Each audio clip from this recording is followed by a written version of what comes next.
4 minutes. Thank you, Chair Waters. I rise in support of my bill, H.R. 1815, the SEC Disclosure Testing Act. I'd like to thank Chairwoman Waters and Subcommittee Chair Maloney for their leadership on the Financial Services Committee and their unwavering dedication to protecting investors. And that is exactly what this bill does. It's a pro-investor bill that has one goal, that the SEC ensures that disclosures made to retail investors are clear and concise so that Americans can make informed investment decisions. We are not here to relitigate the proper duty that brokers owe to investors. Instead, this bill is about making sure that disclosure documents convey information to investors effectively. We would never let companies post warning labels in ancient Greek. And yet we too often allow disclosure documents, say for conflicts of interest, to be written in jargon that is unintelligible to anyone without a law degree. Merely providing information to investors is not enough. We have to also make sure that that information is understood. Whether it's buying a house, sending your kids to college, investing in your retirement, or just saving for a rainy day, the American dream depends on our ability to invest in our future. This bill protects Americans by doing pretty basic market research to ensure that legally required disclosures can be understood by the average investor.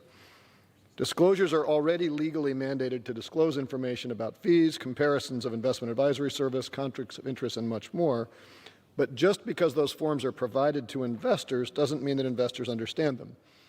As we all know, the biggest lie on the internet is I have read and understand the terms and conditions. So we should not assume that just because an investor has been provided a disclosure agreement means that they understand it.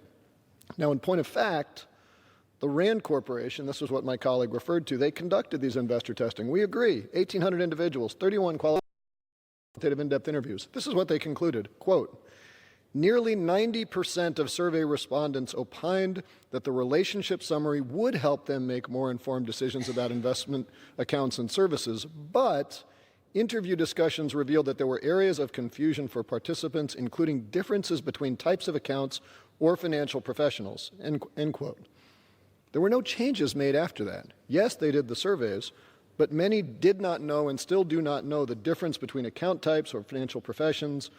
Others didn't appear to have synthesized the information in ways that they could apply it. So in other words, consumers want the disclosures. Qualitative testing shows that what they're getting is not informing them properly, and that's why this bill is so important. The SEC Disclosure Effectiveness Testing Act would build on SEC's investor testing efforts and require the agency to engage in a robust iterative process for any existing or future disclosures intended to help retail investors make investment decisions. Specifically, the bill anticipates that the SEC will test those documents used by retail investors when selecting an investment professional to work with, assessing an investment recommendation, or deciding to purchase or sell a security. This would include testing of, for example, brokers' trade confirmation statements, investment advisors' brochures that detail business practices, fees, conflicts of interest, and disciplinary information. In short, if we are going to rely on disclosures, we need to make sure the disclosures work. We use market research to convey simple and important messages. Take an example.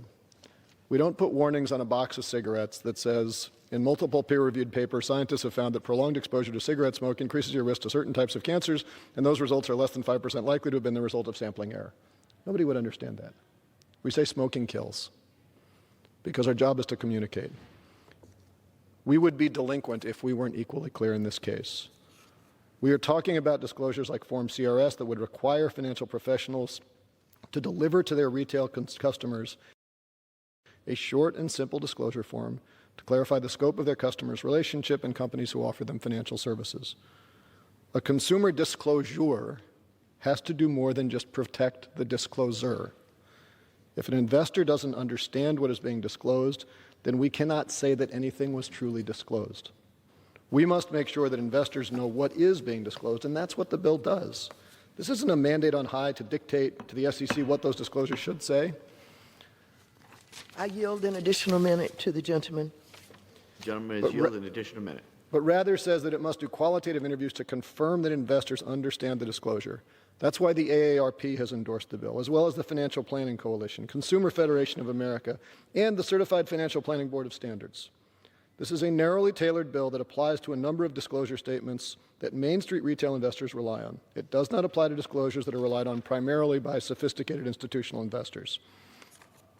When I was growing up, there was an ad on television for a discount menswear store called Sims. And at the end of every commercial, their president, Cy Sims, would say, "An educated consumer is our best customer." We owe nothing less to the American people, and I urge my colleagues